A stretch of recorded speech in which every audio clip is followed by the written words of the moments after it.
आता तिळगुळची रेसिपी पाहायची। अर्धा किलो तीळ, अर्धा किलो चिक्कीचं गूळ,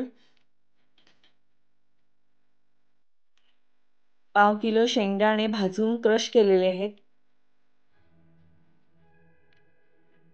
50 ग्रॅम खोबऱ्याचं किस मंद आचेवर भाजून घेतलं, 100 ग्रॅम डाळे,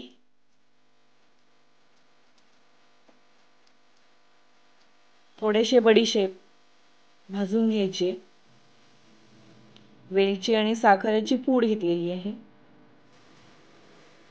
2 चमचे तूप।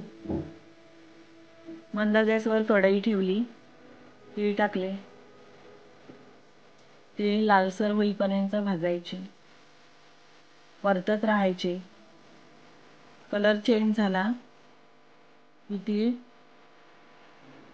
एका परातीमध्ये काढून घ्यायचे,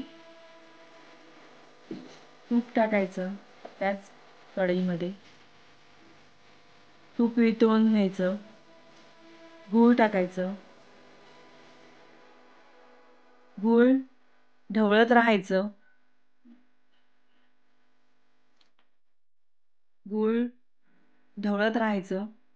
गुळाचा कलर चेंज झाला पाहिजे, थोडासा लालसर झाला पाहिजे। गूळ आणि तूप थोडंसं वेगळं झालं पाहिजे। जास्त लाल पण गुळाचा कलर करायचा नाही, नाहीतर लाडू कडक होणार, आणि कमी लाल झाला तर मऊ होणार। आता तीळ टाकले, तीळ टाकून झाल्यावर गॅस बंद करायचा, खोबऱ्याचा किस टाकला, शेंगदाण्याचा कूट टाकला, डाळे टाकले, वेलची पावडर टाकली, बडीशेप टाकली। गुळाच्या पाकामध्ये सर्व मिश्रण टाकलेलं आहे, सर्व एकजीव करायचं। थोडं सुद्धा कोरडं राहिलं नाही पाहिजे।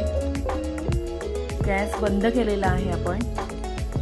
सर्व मिश्रण एकजीव करण्याच्या आधी एका परातीला तूप लावून घ्यायचं आहे आणि एका वाटीमध्ये पाणी घ्यायचं आहे।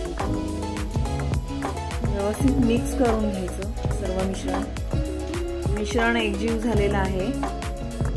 थोडंसं परातीला तूप लावलेलं त्या परातीमध्ये हे मिश्रण काढून घेतलं।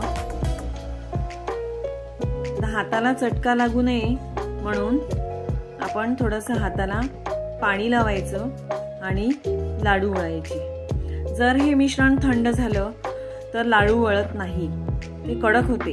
म्हणून पुन्हा आपण ते कढईमध्ये कडक झालेलं मिश्रण टाकून थोडंसं गरम करायचं 2 मिनिटं मंद आचेवर, की लाडू वळतात। माझी रेसिपी आवडली असेल तर लाईक करा, सबस्क्राईब करा, शेअर करा, बेल आयकॉनला क्लिक करायला विसरू नका, जेणेकरून माझ्या नवीन रेसिपी आपल्याला पाहायला मिळतील। धन्यवाद।